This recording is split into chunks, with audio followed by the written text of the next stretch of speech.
The vast emptiness of space stretched endlessly before the Galactic Federation's exploration vessel, Starseeker. Its sleek, purple-tinted hull gleamed under the light of distant stars as it moved through the debris field of an ancient battle. Captain Smith stood on the bridge, his four eyes scanning the various holographic displays floating around him. "Another waste of time," he muttered, his scaled fingers tapping impatiently on the command console. The Federation had sent them to this forgotten corner of space after detecting unusual metal concentrations. They had found nothing but space junk for the past 3 days. "Captain," the sensor operator's voice rang out suddenly. "Large object detected at coordinates 227 Mark 43. It's a ship, sir." Smith's antenna perked up with mild interest. "Show me." The main view screen flickered to life, revealing a massive dark shape floating among the debris. As the Starseeker's spotlights illuminated the object, the bridge crew fell silent. The ship was unlike anything they had seen before. Its hull was dark gray, almost black, with sharp angles and harsh lines that made it look like a predator waiting to strike. Despite the obvious battle damage and centuries of cosmic dust, the ship's intimidating presence was undeniable. "Scan it," Smith ordered, trying to hide his excitement. This might make their wasteful expedition worthwhile after all. The science officer, Lieutenant Park, quickly ran his analysis. "Sir, it's of human origin." A wave of laughter swept across the bridge. Humans were part of the Federation now, but their technology was considered primitive compared to the other species. They had only achieved faster-than-light travel a few centuries ago, after all. "How old is this relic?" Smith asked, chuckling. "Based on the design and decay patterns, approximately 300 Earth years," Park replied. "It appears to be a warship from their first interstellar conflict." Smith moved closer to the view screen, studying the ancient vessel. It was large, nearly 2 kilometers in length. Despite its age, the hull seemed largely intact. "Any power readings?" "None, Captain. All systems appear to be dead. The ship is just a floating piece of metal."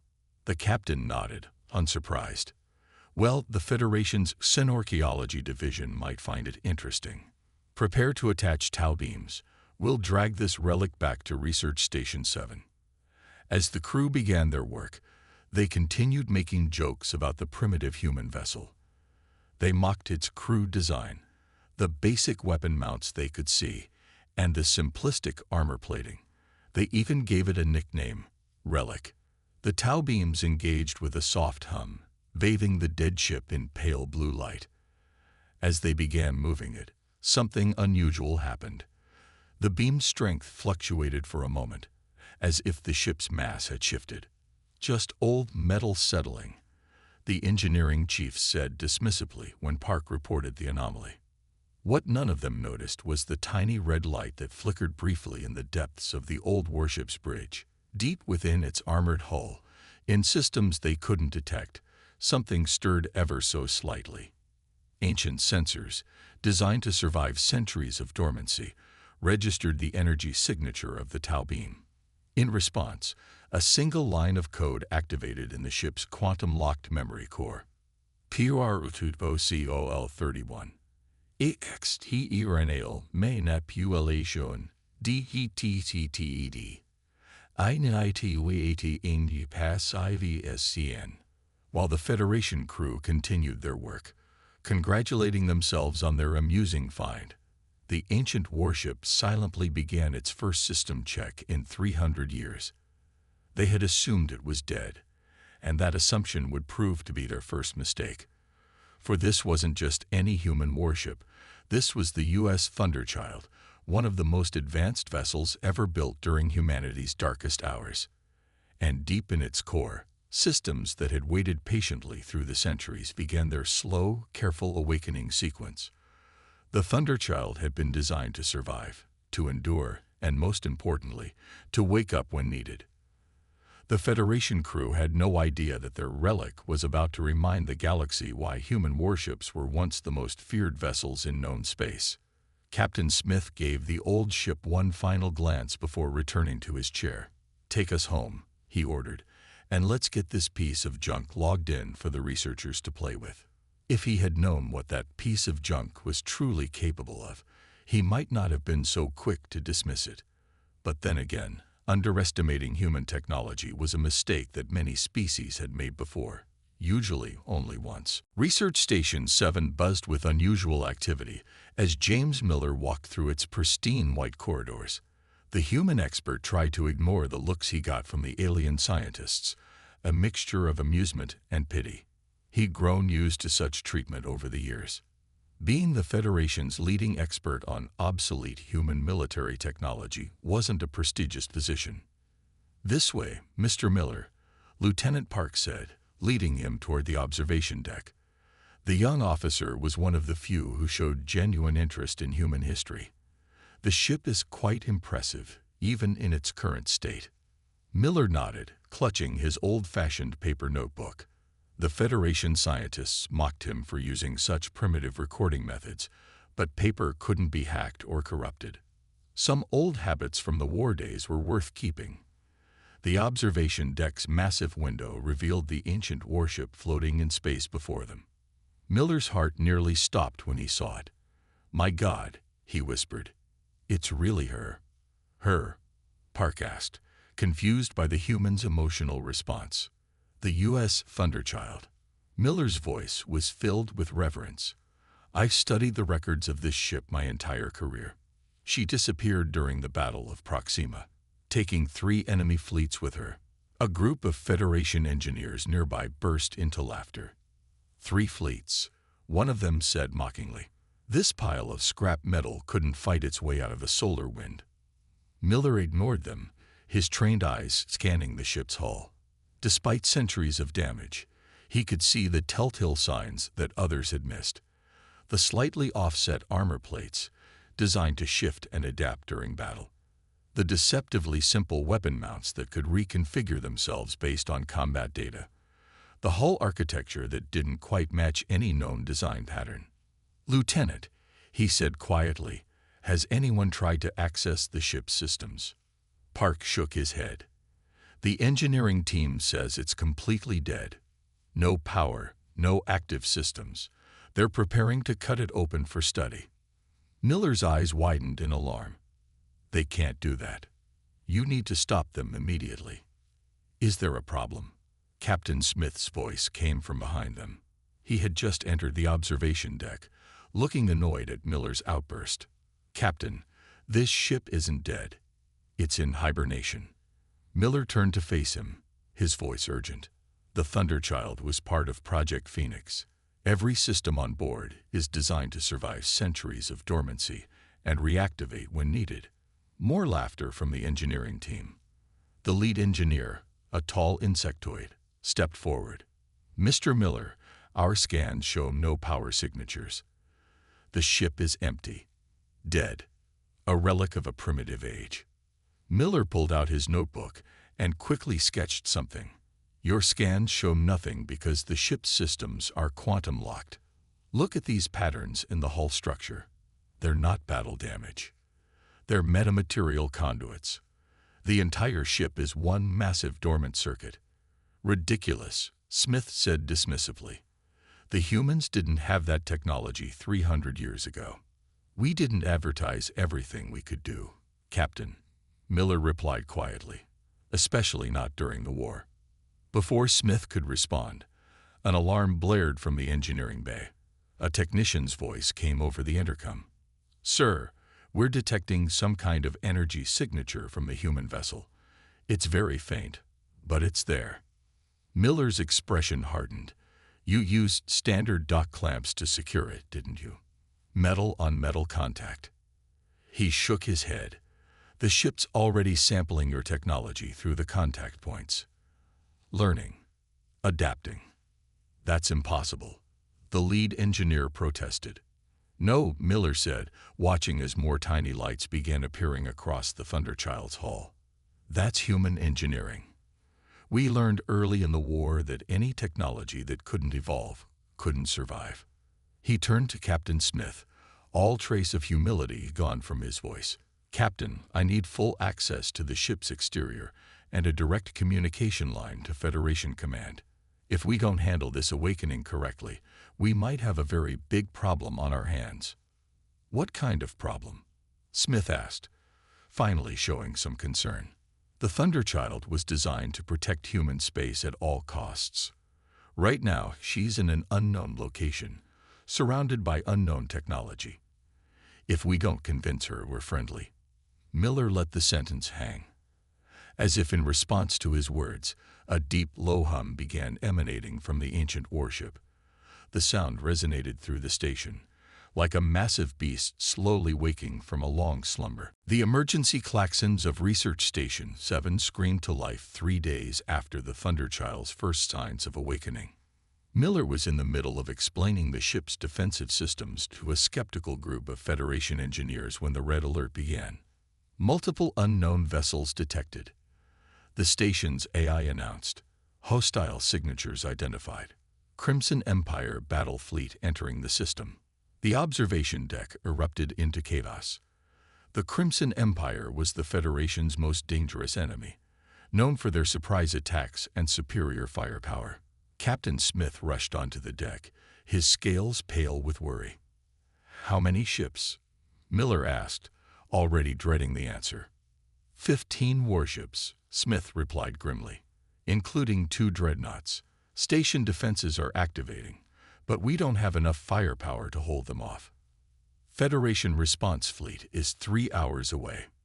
Miller watched as the station's holographic display showed the enemy vessels approaching. Massive red wedges of destruction cutting through space. The Federation had 3 patrol ships in the system, but they were badly outgunned.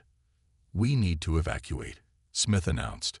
"All non-essential personnel to the escape pods. We'll try to buy you time." A massive explosion rocked the station. The first wave of Crimson Empire fighters had begun their attack run. The station's shields flared bright blue under the assault. Shields at 60%. Someone shouted, "They're using new weapon frequencies. Our defenses aren't calibrated for them." Miller stared out at the Thunderchild, still dormant despite the chaos around it.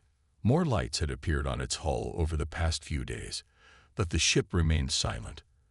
An idea formed in his mind, desperate, possibly suicidal, but their only chance.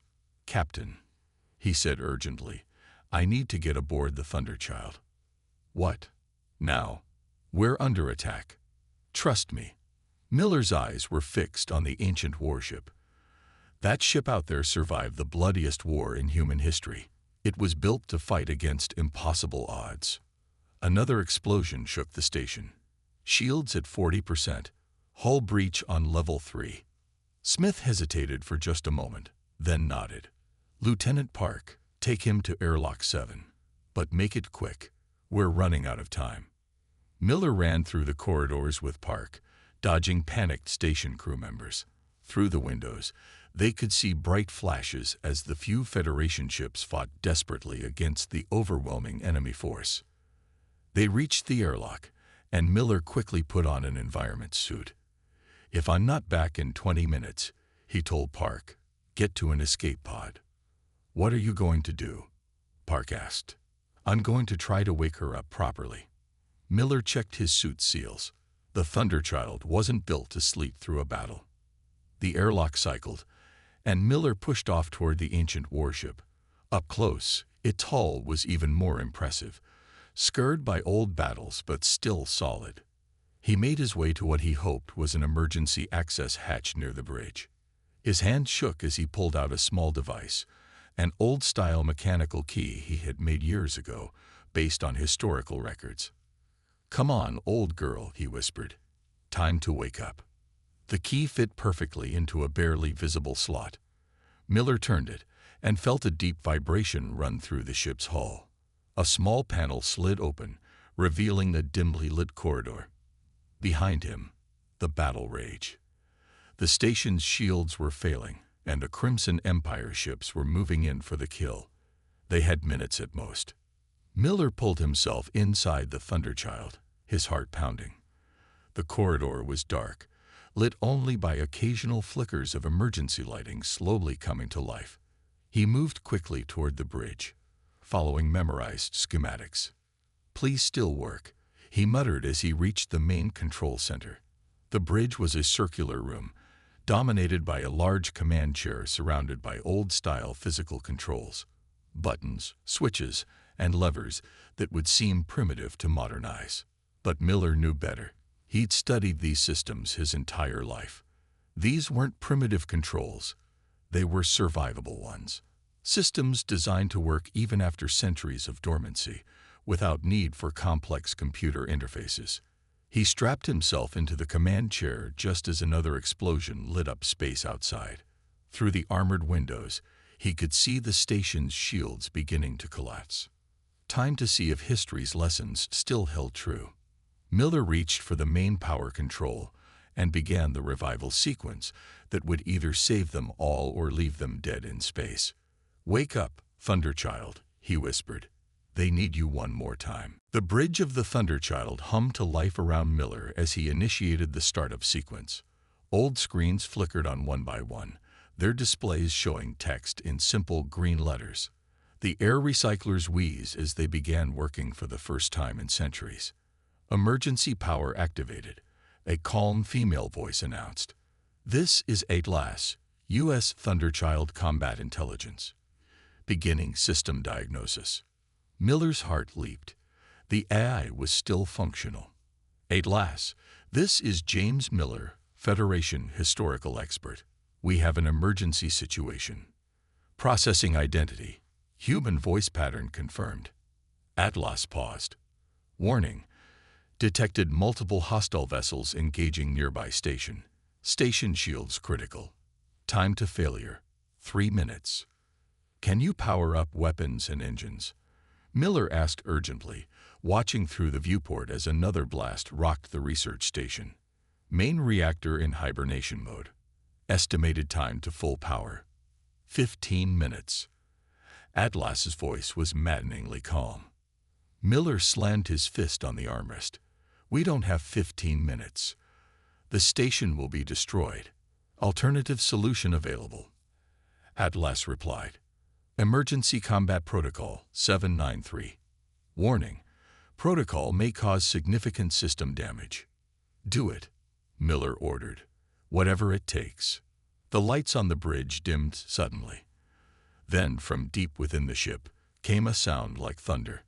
The whole vessel shuddered as ancient machinery roared to life. Warning messages flashed across every screen as the emergency startup sequence began. On Research Station 7's observation deck, Captain Smith and Lieutenant Park watched in amazement as the Thunderchild's hull began to move. What they had thought were battle scars suddenly shifted, plates of armor sliding against each other like scales on a waking dragon. "What's happening to it?" Park whispered. The answer came as sections of the hull began to glow red-hot. The ship was literally burning off 3 centuries of space dust and debris. Its color changed from dark gray to gleaming silver as layers of oxidation fell away. "Energy spike detected," one of the station's engineers shouted. "The human vessel. It's powering up." Even the Crimson Empire ships paused their attack, seemingly confused by what they were seeing. The Thunderchild's hull continued to shift and change, weapon ports appearing where there had seemed to be only solid metal. The ship's reactor tower pulsed with blue light that grew steadily brighter.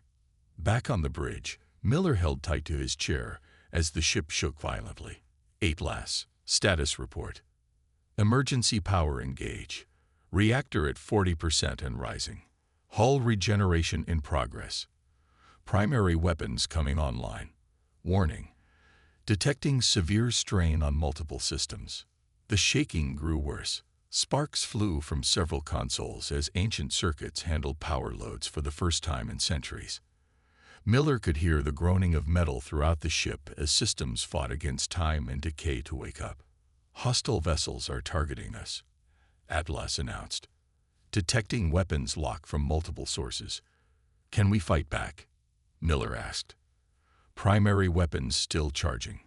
However, Atlas paused, and Miller could have sworn the AI sounded pleased. "Defense systems are now operational." The first Crimson Empire ship fired. a bright beam of energy lancing out toward the Thunderchild. What happened next made every observer gasp. The beam struck what appeared to be empty space around the Thunderchild and split apart like water hitting a rock. The ship's defensive field, invisible until now, flared with colors that hurt the eyes to look at. Adaptive shield matrix responding to enemy fire, Atlas reported. Analyzing weapon frequencies, calculating countermeasures, combat systems reaching optimal temperature. Miller grinned as he watched the Crimson Empire ships recoil in surprise. The Thunderchild was doing what it had been built to do: survive impossible odds and come back fighting. All primary systems online, Atlas announced as the ship's lights stabilized. Hull integrity at 89% and rising. Weapons charge, command protocols active. The AI paused again, awaiting your orders, Commander Miller. Miller looked out at the enemy fleet, then back at the research station they threatened. His hands settled on the weapon controls, simple, reliable interfaces designed to work even in the worst conditions. Atlas, he said firmly, let's show them why they should have left this relic sleeping. The Crimson Empire fleet hung in space like a wall of red death, their ship's energy weapons charging for another volley.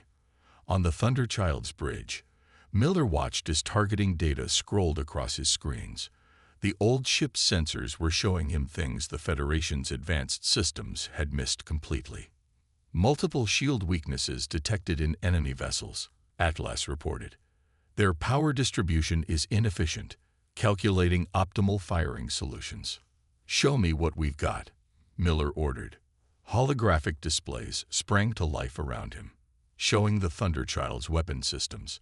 What the Federation had dismissed as primitive gun ports were actually housings for weapons they couldn't even understand. The ship hadn't just been sleeping. It had been studying modern technology through its hull sensors, adapting its ancient weapons to counter them. Sir, Atlas said, enemy dreadnought preparing to fire main cannon at the research station. Station shields will not survive the impact. Miller's hands tightened on the controls. Not on my watch. All weapons, target that dreadnought. Show them what obsolete looks like. The Thunderchild's hull shifted again, weapon ports aligning with terrifying precision. Energy built up along the ship's spine, making the hull glow with contained power. The Crimson Empire ships noticed the energy spike and began to turn, but they were too late.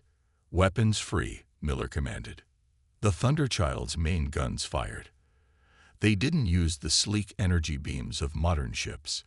Instead, they launched what looked like small silver spheres.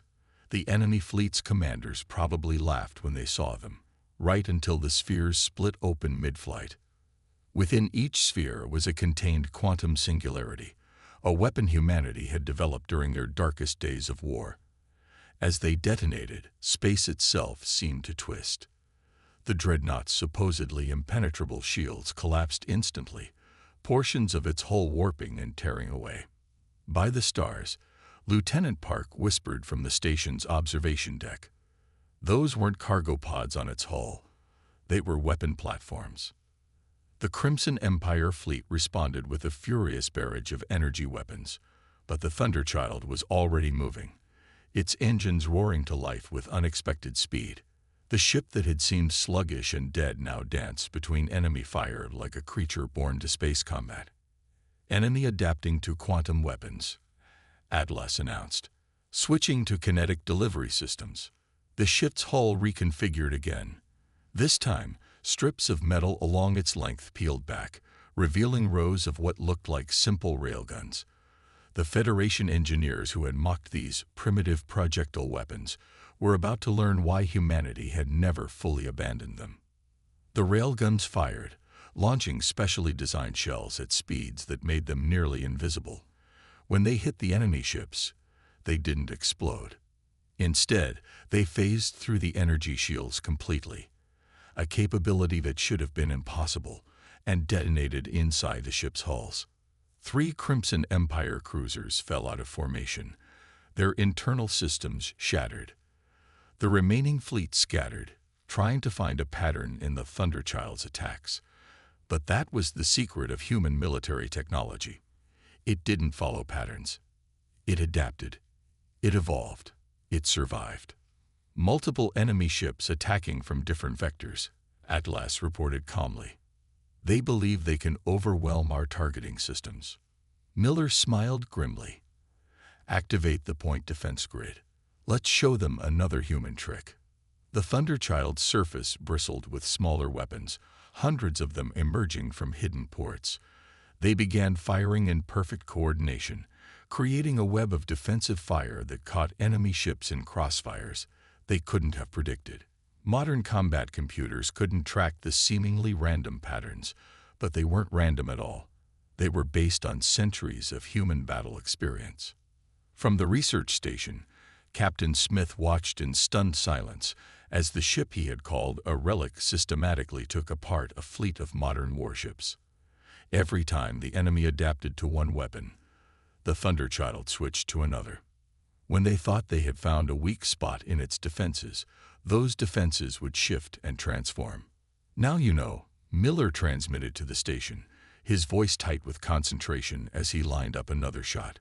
Why the history books call it the ship of impossible victories. The remaining Crimson Empire ships regrouped, their formation tight and defensive. Half their fleet was either destroyed or drifting powerless in space. The Thunderchild hung between them and the research station, its hull gleaming with power as its adaptive systems continued to evolve. Incoming transmission from the enemy flagship, Atlas announced. Miller nodded. Put it through. A harsh voice filled the bridge. This is impossible. That ship, we've seen it before. In the historical records of the Great Wars. The Thunderchild, Miller replied calmly. So you do know her. A legend. A nightmare. The Crimson Commander's voice shook slightly. The ship that couldn't die. The destroyer of fleets, but it vanished centuries ago. On the research station, Captain Smith and his crew listened to the exchange in stunned silence. The Federation engineers who had mocked the primitive vessel now watched as it demonstrated capabilities their most advanced ships couldn't match. Lieutenant Park, Miller called over the comm. Remember how you asked about those strange patterns in the hull? Watch this. He pressed a sequence of controls, and the Thunderchild began to change again. The ship's entire hull rippled like liquid metal. Armor plates shifted and flowed. Weapon ports disappeared and reappeared in new configurations. The vessel that emerged looked nothing like what it had been minutes before. Metamorphic hull technology, Miller explained as the station crew gasped. What you thought was battle damage was actually a network of nanoscale machines designed to rebuild the ship during combat. Every hit it takes, every weapon it faces, teaches it something new. The Crimson Empire fleet opened fire again, this time with their heaviest weapons. Energy beams and plasma torpedoes streaked toward the Thunderchild. But where they struck, the hull simply absorbed the energy, glowing brighter with each hit. Enemy weapon signatures analyzed. Atlas reported. Adapting countermeasures. Recommended strategy. Protocol 7. Miller's eyes widened. You still have that one in memory. Do it. The Thunderchild's reactor tower pulsed with blinding light. Suddenly, every enemy shot that had hit the ship was returned, but stronger, refined, improved. The Crimson Empire vessel's shields buckled under their own weapons turned against them. How? The enemy commander demanded. Our shields are specifically tuned to resist our own weapon frequencies. Human engineering. Miller replied proudly. We learned early that the best way to survive was to turn an enemy's strength against them. Everything this ship has endured in this battle has made it stronger, more adaptable, more dangerous. To demonstrate his point, the Thunderchild launched a new type of weapon, one it had developed by analyzing the enemy's shield technology during the fight. Streams of particles that phased between different states of matter, impossible to block because they existed in multiple dimensions at once. 2 more Crimson Empire ships went dark, their advanced systems overwhelmed by weapons that shouldn't have existed. The remaining vessels began to retreat, their confident attack turned into desperate flight. Now you understand. Miller transmitted to both the retreating enemy and the watching Federation crew. Why we built ships this way. Not to be the most advanced, but to be the most adaptable. Not to win every battle, but to survive them. To learn. To evolve. The Federation engineers were frantically scanning the Thunderchild now, trying to understand how they had missed so much. Every reading showed them something new, something they had dismissed as primitive that was actually far beyond their understanding. The patterns in the hull, Park realized suddenly, they're not just for defense or weapons. The entire ship is one massive learning machine. Everything we see it doing, it's not using pre-programmed responses. It's inventing new solutions in real time. Exactly, Miller said softly. That's why humanity survived when so many others didn't. We didn't build weapons to win wars. We built them to adapt to anything the universe could throw at us. And after 300 years of sleep, the Thunderchild is still teaching that lesson. 1 week after the battle, Research Station 7 buzzed with activity of a very different kind. Federation officials from across the galaxy had arrived to witness what they had initially dismissed as impossible. The Thunderchild floated majestically outside the observation window, its hull now pristine and fully restored by its self-repairing systems.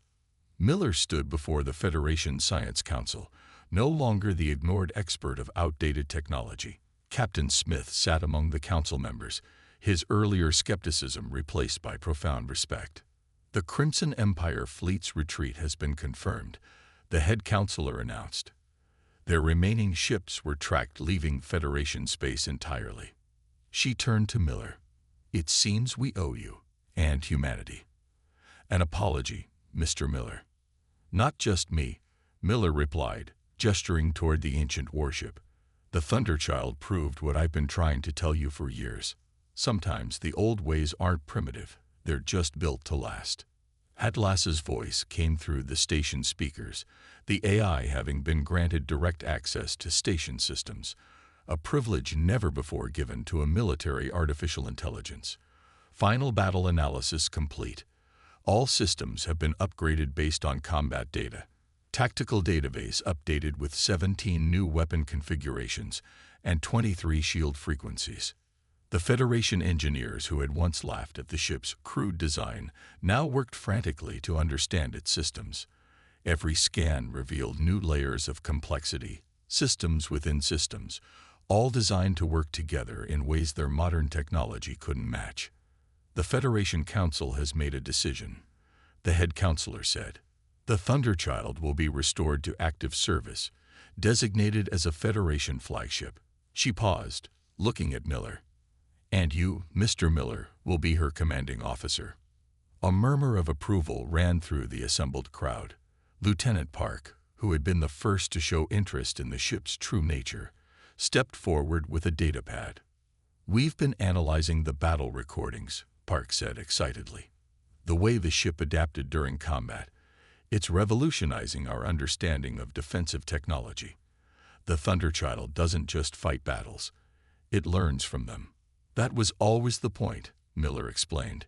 Humanity knew we couldn't always build the biggest ships or the most powerful weapons. So we built ships that could learn, adapt, and overcome. Ships that got stronger with every battle. As if in response to his words, the Thunderchild's hull shifted slightly, its armor plates realigning as it incorporated yet another lesson from the recent battle. The movement, once mistaken for damage, now drew admiring gasps from the watching officials. There's more, Park added. The ship's database contains combat data from hundreds of battles we never knew about. Historical information that was thought lost forever. The Thunderchild isn't just a warship. It's a living record of humanity's greatest struggles and victories. The head counselor stood, her voice carrying across the observation deck. Let this be a lesson to us all. We looked at different technology and called it primitive because it wasn't like our own. We dismissed centuries of human engineering wisdom because it didn't match our preconceptions. That ends today. Miller turned to look at the ship, his ship now. Through the window, he could see the Thunderchild's reactor tower pulsing with a steady blue light, ready for whatever challenges lay ahead. Atlas had already begun integrating with the station's modern systems, teaching as much as it learned. The Crimson Empire will think twice before attacking Federation space again, Captain Smith remarked. The legend of the Thunderchild is no longer just history, it's a modern warning. No, Miller corrected with a smile. It's a promise humanity made centuries ago, that we would survive, adapt, and protect those who stand with us. He looked around at the assembled Federation officials. The Thunderchild didn't just wake up from its long sleep, it woke us up too. Reminded us that the most powerful technology isn't always the newest. Sometimes it's the technology that's proven itself through centuries of sacrifice and survival. Outside the window, the Thunderchild's hull gleamed under the starlight, its weapons hidden but ready, its systems quiet but alert. The ship that had been dismissed as a relic had become a bridge between past and present, a guardian of both human ingenuity and Federation space. The old warrior had awakened, and the galaxy would never be quite the same again.